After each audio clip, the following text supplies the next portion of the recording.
America, the most unique civilization in history, born as the dream of colonists who risked their lives and substance to forge a new world, dedicated to the pursuit of Christian liberty, private property, and human dignity. This new world offered generations of Americans the kind of life that the rest of the world could only dream of. It came to be called the American Dream. Americans fought and worked, living and dying by the best lights they had to maintain the elusive dream. Today, millions of American men and women still work, live, and die for that same dream. This video will expose D.C. organized crime, America's domestic enemy that pits us, its sovereigns, against one another in an endless divide-and-conquer war as it enjoys the world's most successful counterfeiting, fraud, and racketeering operation. The next video in this three-part series will introduce 20 sweeping reform laws that AmericaAgain will force through Congress to arrest these tragic crimes. How will we the people force these reforms through? In this video, we will introduce the AmericaAgain Indictment Engine, the long-overdue enforcement mechanism for the U.S. Constitution that, unlike elections, does not require majorities. Requiring less than 1% of the population, the AmericaAgain Indictment Engine is a peaceful, practical, perpetual mechanism to arrest D.C. organized crime. When faced with tyrannical or corrupt government, citizens have chosen a range of responses, from doing nothing at all to armed revolution. In the French Revolution, the long-oppressed peasant majority rose up in arms, and in terrorist tribunals sent France's aristocracy to the guillotine. A much later citizens' terrorist movement was Nelson Mandela's African National Congress, which committed hundreds of terrorist bombings and killings. Apartheid eventually ended in South Africa, and after long imprisonment, Mandela was released and made a national hero. A more peaceful response to tyranny was the Quit India movement, in which Mahatma Gandhi led the masses in civil disobedience and passive resistance to the British government that had plundered India for generations. Because America's schools no longer teach history or the Constitution, and American media adds no light to the darkness, millions of Americans now mimic the tactics of powerless populations, oblivious to the lawful power that has been ours all along. Americans wonder, do we the people have the authority to enforce the Constitution? Indeed we do. Americans won that power only after much blood and sacrifice. As a 21-year-old British Army major, George Washington won the first battle of the French and Indian War, helping Britain defeat France and the Iroquois Indian nations. George Washington then took his unique place in American history as our most beloved turncoat. Britain now controlled America, from the Atlantic coast to the Allegheny Mountains, having also won Florida from Spain. Then, the tide of history turned. As government repeatedly raised taxes to retire its war debts, the American colonists grew increasingly frustrated at their lack of power to govern themselves. On December 16, 1773, they defiantly threw a shipment of English tea into Boston Harbor. But government refused to make concessions, and in fact increased its control over the American colonists. After 16 months of planning and training, on April 19, 1775, we the people began a shooting war against our own government. As the sun rose on Lexington Green, Captain John Parker's words to his militiamen conveyed America's sentiment. If they mean to have a war, let it begin here. Although the Massachusetts militia was forced to retreat, as the day wore on, they regrouped and routed the enemy at Concord Bridge. Forcing the British to retreat to Boston, General George Washington and his Continental Army besieged the King's forces. We the people were making history. For the right to govern our own lives, American farmers merchants, lawyers, and tradesmen were defeating the world's superpower.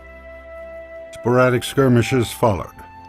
Finally, on July 4th, 1776, the American people delivered our Declaration of Independence to the world. The American colonies became free and united states. After an alliance with the French, we won our independence at the Battle of Yorktown in October 1781.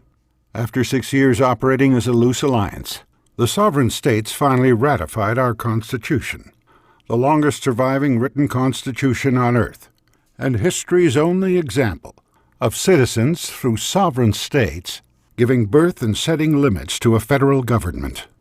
Alas, American rule of law lasted only 73 years. As the European Enlightenment tore at America's social fabric, a handful of wealthy and powerful men shaped opinion in America's major cities through urban newspapers. Even as 19 other countries abolished slavery without resorting to war, Abraham Lincoln's illegal new full-time federal army pillaged and burned homes, farms, churches, entire American cities in a shock and awe campaign that crushed the American spirit and hijacked the Constitution. The elite class transformed Washington, D.C. into a veritable city-state. From the servant of the people, it became our fearsome new master. Posing as the liberator of slaves, a powerful new federal government enslaved the formerly sovereign people and states that had created it. Today, although a new generation of scholars and authors is finally shining truth on 5 generations of DC propaganda, 150 years of programming have taken their toll on our minds. When Lincoln's war ended, the North-South blood feud was simply shifted by the money powers into a perpetual war of partisan politics. For the billionaires that control D.C., the tactic is simple. Keep Americans divided into equal, offsetting halves at one another's throats. Divert their attention and drain their passion on one another. Most importantly, always offer 2 solutions for any problem: pointless elections and a new government program. One example of D.C. programming is the pledge created by socialist preacher Francis Bellamy in 1892. The Bellamy Pledge began with a heel-clicking gesture, followed by a stiff-arm salute to the U.S. flag as the chant was recited. When Hitler's Nazis and Mussolini's fascists adopted the same heel-click and stiff-arm gestures in their national pledges, FDR ordered the American Pledge of Allegiance modified to the hand-over-heart chant that is still recited daily by millions of Americans. Government and private schools still program children to revere Lincoln as America's greatest president. Yet history clearly proves that the Lincoln administration was the launching point for organized crime control of D.C. and the hijacking of our Constitution. Lincoln's war was the pivotal moment in the history of our Constitution, when Washington, D.C. claimed the master's role, transforming the American people into terrorized servants. Yet the U.S. Constitution is no mere parchment tradition. It is the highest law in America. Its first 3 words make clear that we the people are the creators of federal government.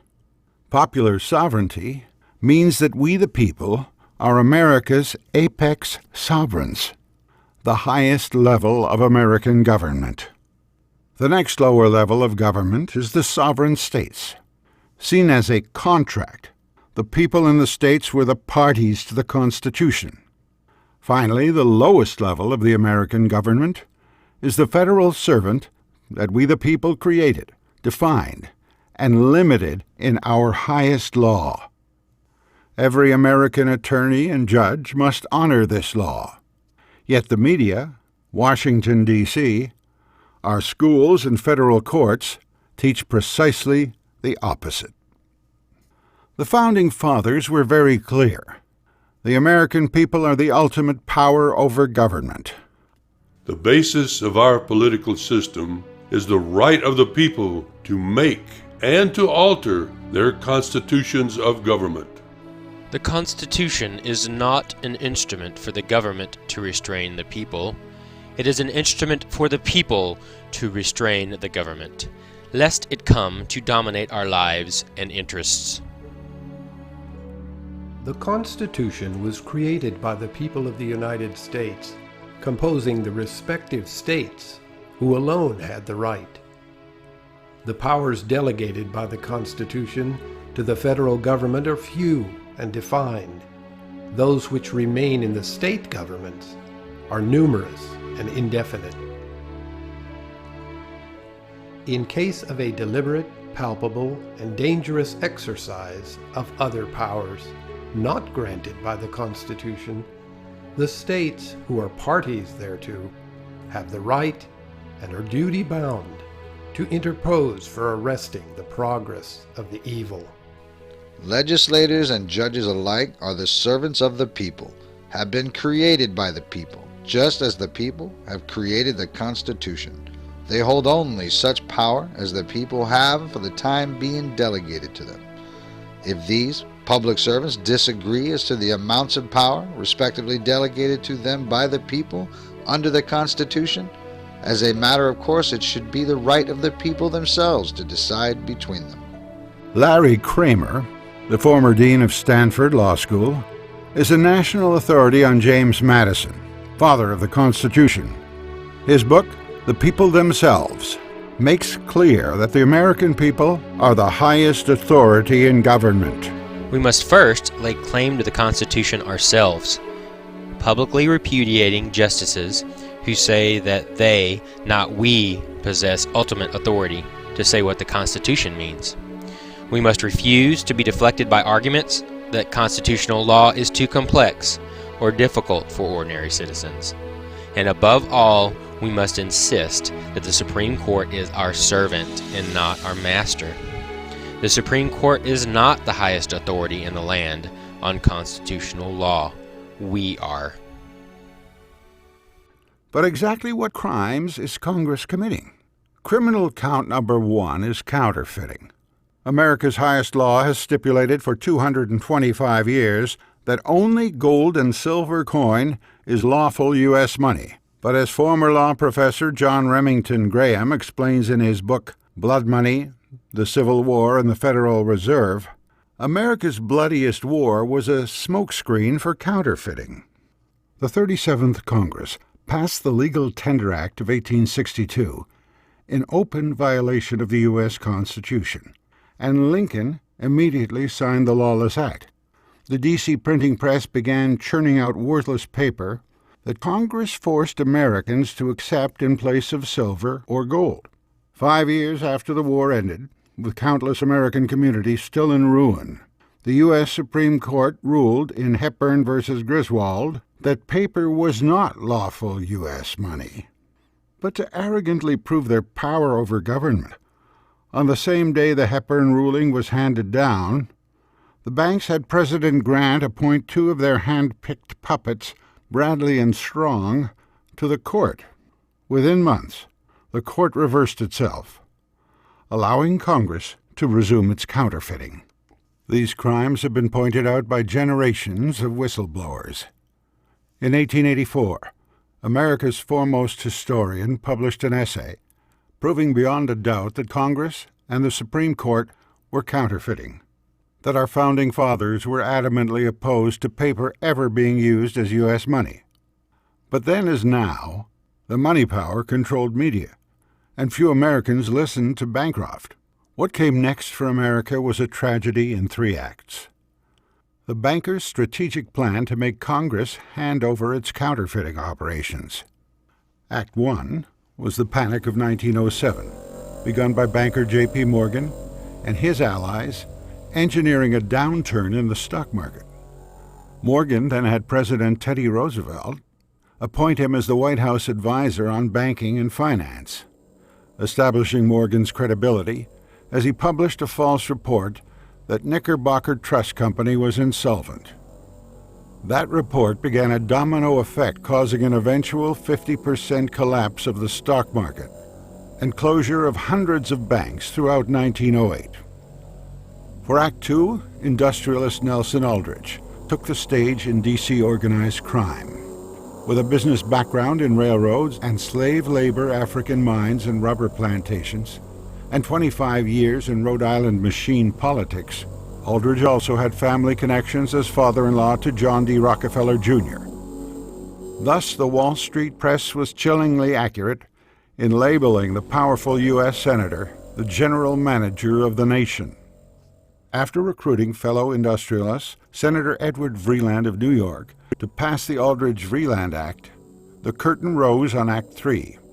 Aldrich convened a clandestine meeting at an exclusive retreat on Jekyll Island, Georgia. Traveling under false names to the retreat, the conspirators included managers of J.P. Morgan and Rockefeller family banks and investment interests.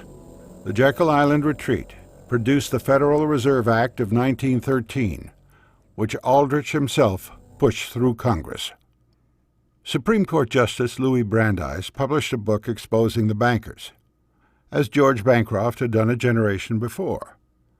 But again, few Americans grasped the truth through a sea of captive media lines, and the Roaring Twenties further distracted the American people. Oh, there was discontent among the citizens then as now about the Fed cartel, but given our ignorance of economics, civics, and the Constitution, Americans were easily led to believe that the Fed knows best, that mere citizens cannot possibly understand the lofty world of finance. By merely allowing the Fed cartel to take the name Federal Reserve, Congress adds to its second criminal count, fraud. The fourth act of the bankers' shrewd play was the Federal Reserve trade name, logo, and seal. Its obvious design to defraud citizens into believing that the cartel is an arm of federal government. The Federal Reserve is no more a part of constitutional government than is Federal Express. But citizens' widespread belief to the contrary for a century establishes the fact of Congress's fraud. As with Bancroft and Brandeis in their generations, one courageous congressman dared to expose the counterfeiting cartel. This act establishes the most gigantic trust on earth. When the president signs this act, the invisible government by the money power, proven to exist by the money trust investigation, will be legalized. The money power intimidates the legislative and executive, both of the nation and of the states. I have seen these forces exerted during the different stages of this bill. But once again, with the money powers controlling America's media, most citizens never heard the truth. In the Fifth Act, the banking industry allied itself with a vast and growing military industry to push Americans into 2 European wars.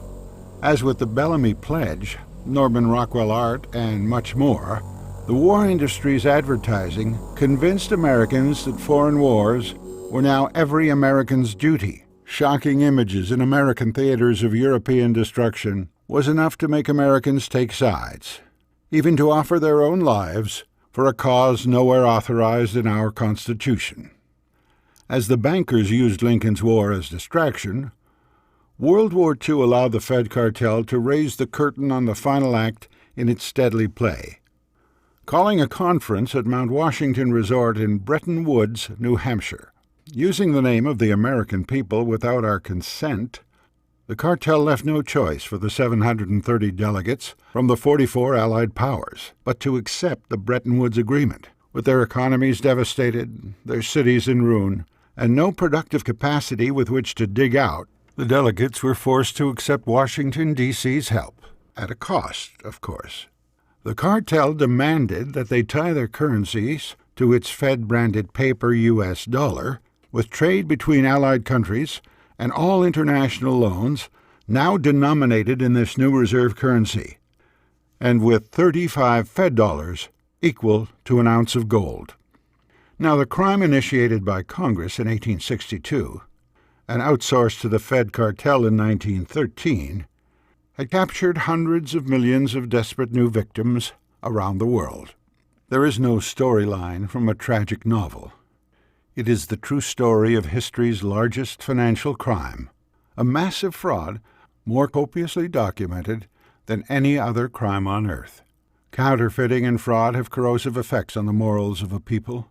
In addition to destroying their economy, The Constitution has always stipulated that only gold and silver are lawful U.S. money. Fed-branded paper is counterfeit. It has no intrinsic value beyond the fact that we are given no choice by the crime cartel that controls Washington, D.C. We, the people, will now begin to overcome our ignorance of history and our acquiescence in our servants' crimes. But to arrest crime, we must understand how its perpetrators operate.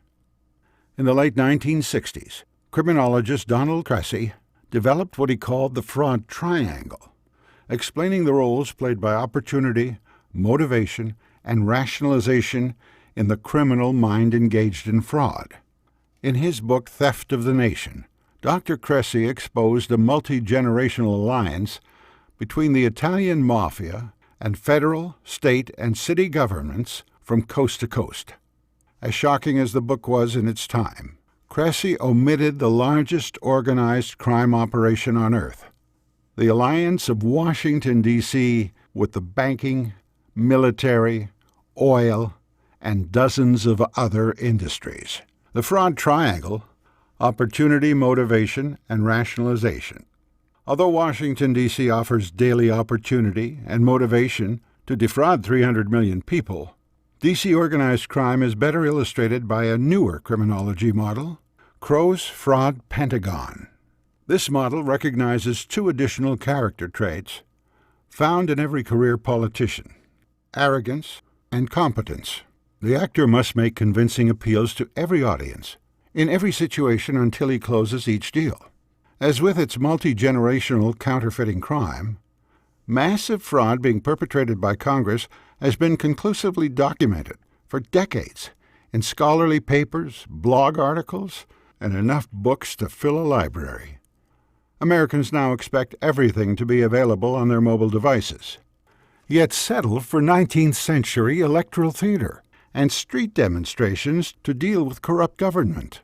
A constitutional republic designed as popular sovereignty is controlled by a few thousand insanely wealthy families and a few hundred powerful corporations. Another major aspect of congressional fraud is its so-called entitlement programs. The term Ponzi scheme derives from con artist Charles Ponzi in the 1920s, and more recently applied to a New York fraudster named Bernie Madoff. It involves paying off existing investors with money taken from newer investors instead of actual returns on their investment. This has been the scheme of Congress for 2 generations, with Social Security, Medicare, Medicaid, federal employee pensions, and other schemes, all of which are violations of the Constitution. With Congress's unfunded Ponzi promises now totaling over $200 trillion, Washington, D.C. is hopelessly bankrupt by any measure. To put its financial crimes into a law enforcement context, consider that for defrauding his victims of $63 billion, Madoff is spending the rest of his life in prison, and his family's assets were seized by the court. What must we, the people, demand our state criminal courts do to those who have defrauded us all of several $100 trillion? Congress has promised private sector workers with pensions that its Pension Benefits Guarantee Program will pay their pension if their company is unable to do so. There are 2 problems, however. First, as with hundreds of other congressional agencies and bureaus, this program is illegal. It is nowhere allowed in the Constitution. Secondly, as of November 2014, that one scam alone has mushroomed from an $8.6 billion deficit in 2013 to $42.4 billion in 2014. To get a sense of the scale of these crimes, this is $1 billion in $100 bills, and this is $1 trillion in $100 bills. Just in the first 8 weeks of fiscal year 2015, the U.S. Treasury has already been forced to issue $1 trillion in new debt instruments to pay off investors of past U.S. Treasury bonds now due. This is Ponzi scheme financial fraud on a staggering scale. Perhaps you wonder, since everyone accepts counterfeit Fed paper as real U.S. dollars, and since millions of citizens depend on federal checks each month, why would we want to arrest Congress's crimes? Now let us see the financial collapse of biblical proportions that now faces us as a result of these financial crimes. Over $3.1 trillion in new counterfeit paper has been created since 2008, and the federal debt is now over $17.5 trillion. Congress's unfunded credit card bill is estimated at between $116 trillion and $220 trillion, while our GDP growth is near zero. Despite government's reported unemployment numbers, the real unemployment rate is well over 20%, which now leaves most Americans with little to spend, making the velocity of money today approximately equal to that during the Great Depression. The Fed cartel itself has only a tiny fraction of the reserves needed to service its liabilities, yet even its Fed crime is dwarfed by Congress's allowing not only banking, but every major industry to write its own laws and to staff the regulatory bodies that supposedly control its industry, with careerists from the industry itself. In the case of banking and finance, Congress has built a financial derivatives house of cards that dwarfs the world's capacity to produce. As we approach the final days of Congress's Fed counterfeiting operation, the U.S. petrodollar was first pumped and then allowed to collapse. Yet no scheme has worked. The major trading nations buy gold at a record pace, as China and Russia face even greater problems than Washington, D.C. This is the point in history at which the war industry awaits its cue to give cover to the world's politicians by sparking a world war. Yet even in the midst of all this criminality, let us consider America's strengths.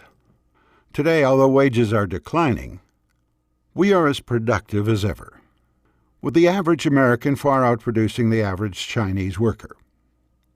America still enjoys the most productive population and natural resources on Earth.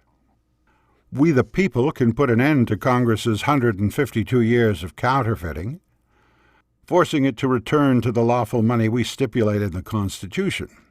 But above all, our Constitution is still the most magnificent system of government on earth, and we the people must enforce it.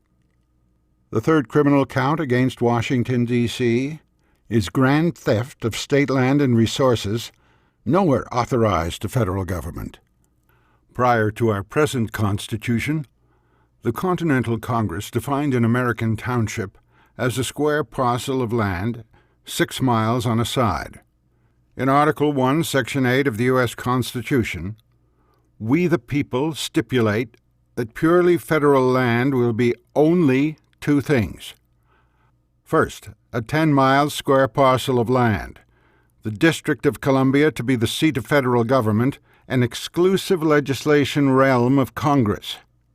Secondly, we the people stipulate that the federal government may purchase parcels of land from the states, with their consent, to build forts, arsenals, and other military facilities.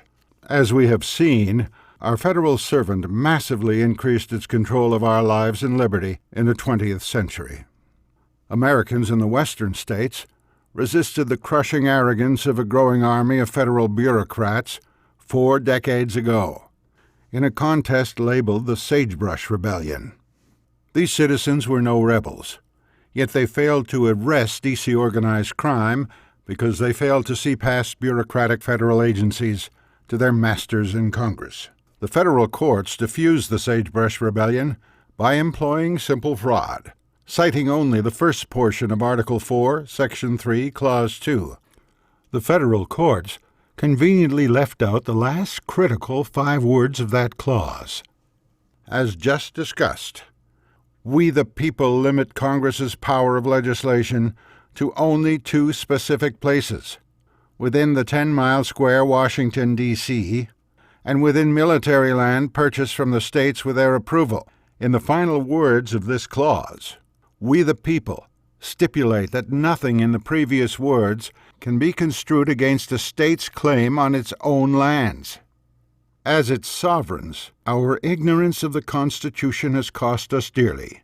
Today, although Utah and a handful of other western states are attempting to evict the federal squatter from their public lands, Washington, D.C. still occupies over 640 million acres of sovereign state land, extracting billions annually in oil and gas revenues. Congress is legally withholding from the sovereign states $150 trillion in their own mineral resources, in favor of oil industry profits. As a 2012 Government Accounting Office report reveals, the Green River Formation in Colorado, Utah, and Wyoming holds as much recoverable oil as the rest of the world's known oil reserves combined. No amount of arguing with bureaucrats or federal judges can end the criminal operations of Congress. The Constitution is clear. It's time for law enforcement against a lawless U.S. Congress in the pocket of billionaires and industry. The fourth criminal count against Congress is international racketeering.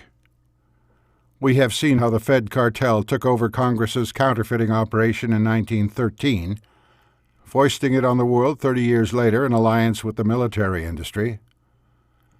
Now let us consider that industry itself. In Lincoln's era, Washington, D.C. put its new military boot down on these sovereign states. A generation later, that military would begin to be used for foreign plunder. When Sanford Dole invaded the pineapple plantations of the Kingdom of Hawaii, President McKinley sent the U.S. Marines to depose Hawaii's queen, and Dole declared himself dictator. But Sanford Dole was only the tip of an iceberg of American banking, military, oil, sugar, and other industries that began fundamentally transforming American character from the non-interventionist culture of our founding fathers into another swaggering, plundering superpower. A mysterious explosion aboard the USS Maine, conveniently docked in Havana Harbor, was blamed on Spain, allowing Congress to declare war. When publisher William Hearst sent an artist to Cuba to sketch Cuban insurgents fighting for independence from Spain, the artist complained that all was quiet in Cuba, and he wished to return. Hearst responded, "You furnish the pictures, and I'll furnish the war." After investigations, the USS Maine explosion could not be pinned on Spain, but Teddy Roosevelt and the American industrialists had already whipped the American people into war frenzy. Banking, military, oil, electricity, communications, and shipbuilding industries employed the swaggering Roosevelt and dozens of puppet members in Congress to order construction of the Panama Canal and a massive new Great White Fleet. Roosevelt sent the fleet to circumnavigate the globe for the single purpose of displaying the world's shiny new superpower. A multi-million-dollar bonanza for American industry, all for the cost of sinking one ship. In exchange for a $20 million payment, Spain handed over control of Cuba, Puerto Rico, Guam, and the Philippines to the military-industrial complex, using the name of the American people. Over a 120-year period, the banking, military, and oil industries convinced presidents and Congress to send young Americans to invade, occupy, and capture over 40 countries in our name, all in open violation of the U.S. Constitution. Major General Smedley Butler, the most highly decorated officer in the history of the U.S. Marines, wrote a book exposing the military banking industrial monster. I spent 33 years and 4 months in active duty military service. I spent most of my time as a high-class muscle man for big business, for Wall Street and the bankers. I was a racketeer, a gangster for capitalism. I helped make Mexico, and especially Tampico, safe for American oil interest in 1914.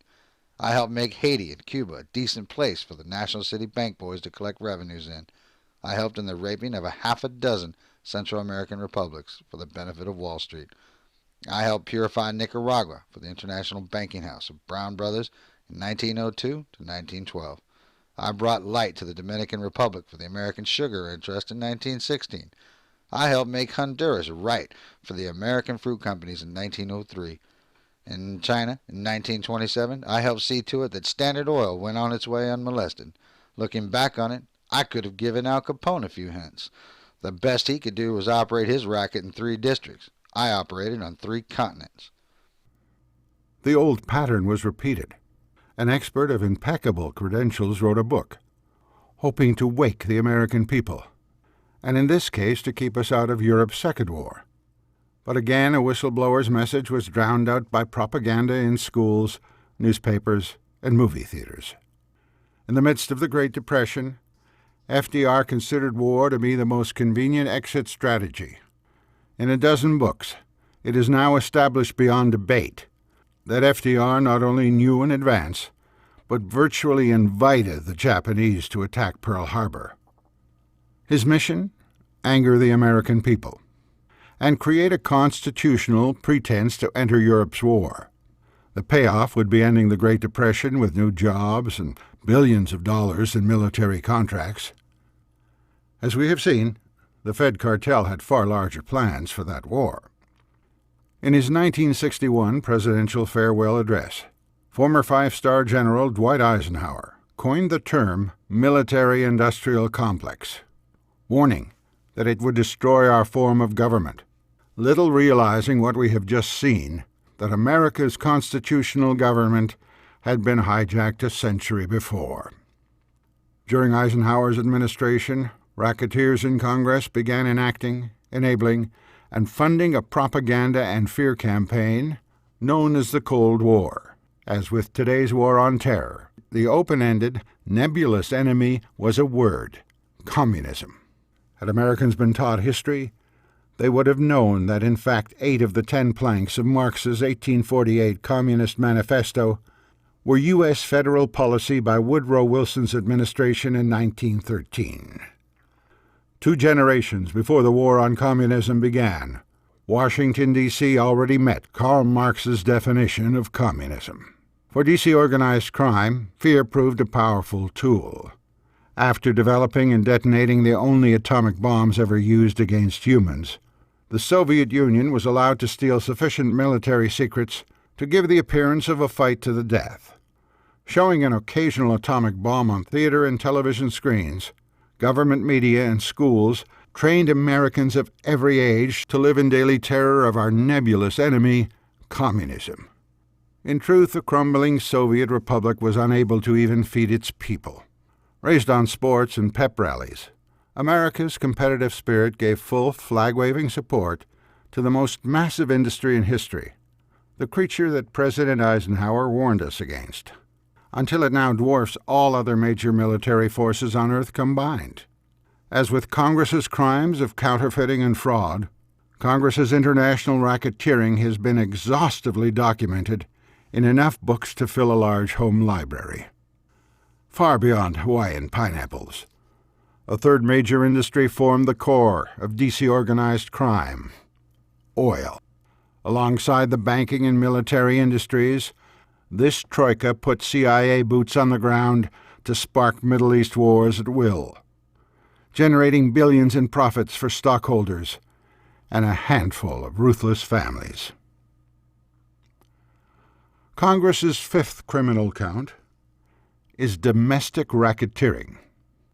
As with Rome at the peak of empire, corrupt individuals and organizations are drawn to Washington, D.C., the seat of world empire. Once the home of true statesmen, the lawless city-state now attracts politicians whose love of public attention and power begins in childhood and spans long D.C. careers. We, the people, delegated only 17 services to our federal servant. From those 17, Congress has used the general welfare and interstate commerce clauses and many other fraudulent devices to spawn hundreds of billion-dollar agencies, bureaus, departments, programs, and regulatory bodies, each with its own bureaucracy and budget, expanding annually in a web of self-perpetuating waste, fraud, and abuse. These agencies and bureaus recruit millions of Americans into the bottom of the racketeering operation through family welfare handouts, while Congress and the executive branch feed their masters from the top end through corporate welfare handouts.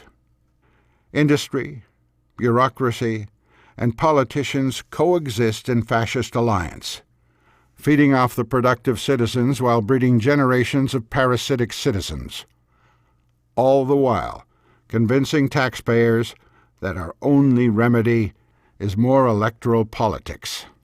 For decades, both parties in Congress have refused to enforce our borders, finding irresistible the millions of new parasitic citizens who will vote them back into office for a lifetime. Today's tsunami of illegal aliens will have their medical bills and children's education paid by local and school district taxpayers, who will lose their home at a sheriff's sale if they refuse to pay. Meanwhile, wealthy patrons enjoy a steady supply of housekeepers, nannies, gardeners, cooks, and dishwashers at 30 cents on the dollar. As the criminogenic teacher of state, county, city, and school district bureaucrats, Congress leads the coercive transformation of a once free people into another failed communist experiment.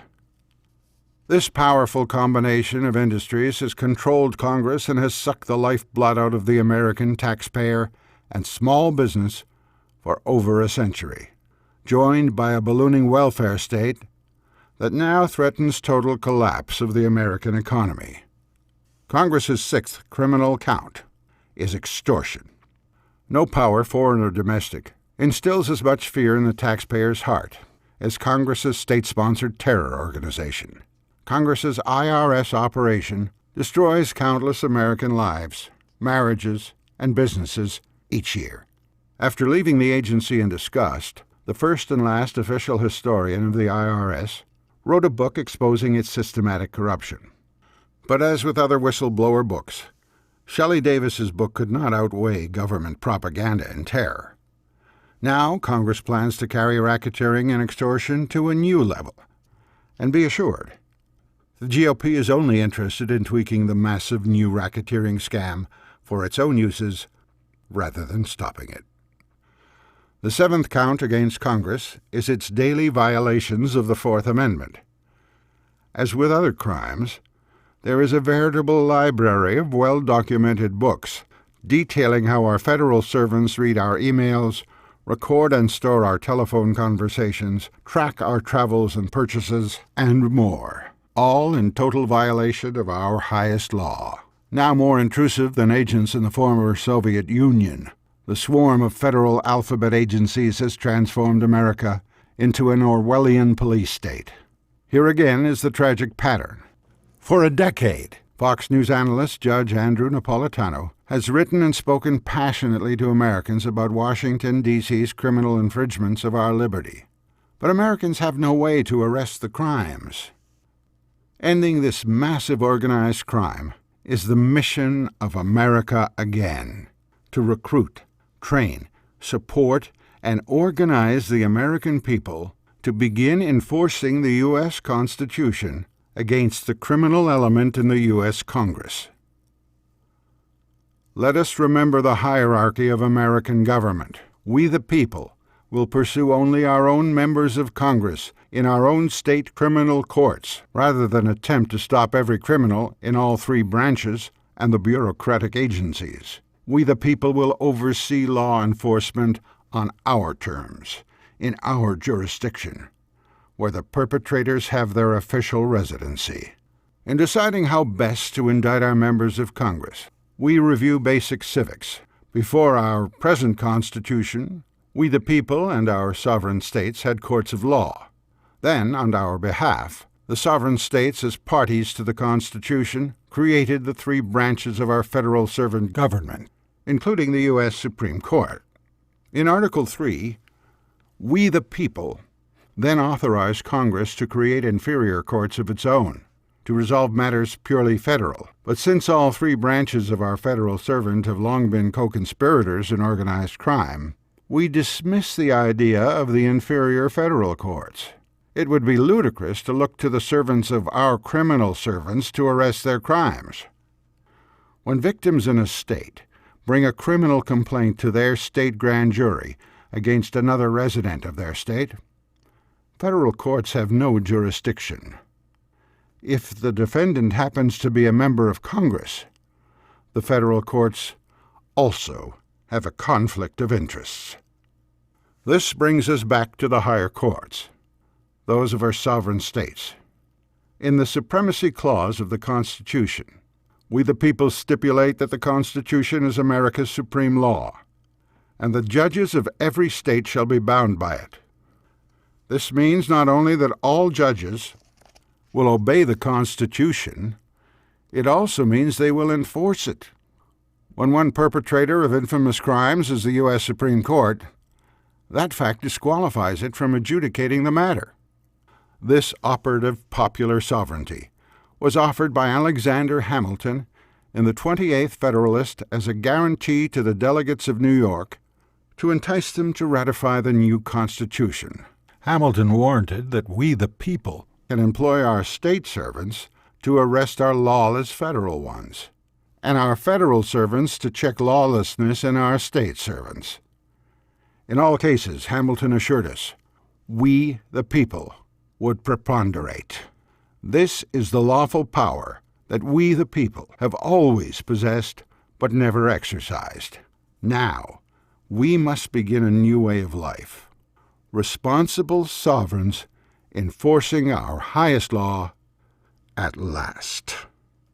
America again will do this by having its members present an immunity offer to each member of Congress as part of its Good Guys campaign. If the politician agrees to co-sponsor the 20 reform laws, AmericaAgain will hold a televised public signing ceremony to begin pursuing passage of the first reform bills, the long-term goal being to force all 20 bills through passage over several years. Those politicians who laugh off or otherwise reject the offered immunity deal will be targeted by their local AmericaAgain members and the AmericaAgain legal section to pursue state criminal court indictment of the corrupt politician. In Part 2 of this video series, we will describe the 20 reform laws that AmericaAgain will force through Congress using this new mechanism and immunity or plea bargain agreements. But let's preview just the first of the 20 reforms, called the Bring Congress Home Act. At present, Congress spends $5.8 billion annually on its own salaries and operations.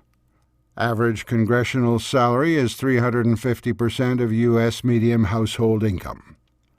Congressional and staff salaries and benefits total $2.5 billion annually. Yet, factoring in federal holidays, weekends, and recess, Congress is in session only 1/3 of the year. This reform law will bring them home to work full-time from their district offices and close down all Washington, D.C. operations of Congress. Our second reform law, the Non-Aristocracy Act, will limit them to 2 terms and put an end to pensions, limousines, spas, hairdressers, health insurance policies, and other perks. To represent us, our servants in Congress must live among us, facing the same challenges that we, their sovereigns, face every day. By closing down their opulent neo-Roman Capitol Hill complex, we will save over $300 million annually, even after a $20 million expense for 535 teleconferencing systems. Given their long history of arrogance and criminal behavior, this must be the first reform we put in place, to split our servants up to work under our supervision. Some will say that a majority of Americans will never take on the responsibility of self-government. But law enforcement does not require majorities as electoral politics does. To operate effectively, the AmericaAgain indictment engine will require less than 0.5% of the adult population. As it builds membership to support fully staffed operations, AmericaAgain will recruit as many honest members of Congress as possible. Then we'll launch the indictment engine, with 3 identical cases in 2 large states, so that even if a prosecutor, judge, or grand jury is paid off or intimidated, 2 courts will remain to hear the same historic cases in the state in the same calendar period. This will make it difficult for organized crime to turn back this page in history. Some may believe that every member of Congress can plead ignorance, or simply deny that they ever willfully engaged in crime. Every member of Congress will be given the opportunity to sign an immunity deal and end his criminal negligence, and no one in Congress can plead ignorance to the Constitution or to the massive crimes we have just reviewed. Such implausible criminal defense pleadings failed in the Nuremberg trials and the Tokyo war crimes trials. As you have just seen, those crimes pale in comparison to the organized crime operations committed in our name by Congress with willful complicity of presidents and U.S. Supreme Courts since 1862. If we the people fail to act, organized crime will continue to act, ever more ruthlessly, and our children will have no more hope of liberty, privacy, and property than the people of Russia, China, Mexico, or Afghanistan. As with our forefathers, today we the people face a crossroads in history. Our lawless government is not a monarch and Parliament half a world away this time, but our own criminal servants who've locked us out of our own homes, are skimming our payroll accounts, and defrauding us on every hand. The largest, longest-running organized crime operation in history must end. By law, we the people are the only power that can lawfully end it.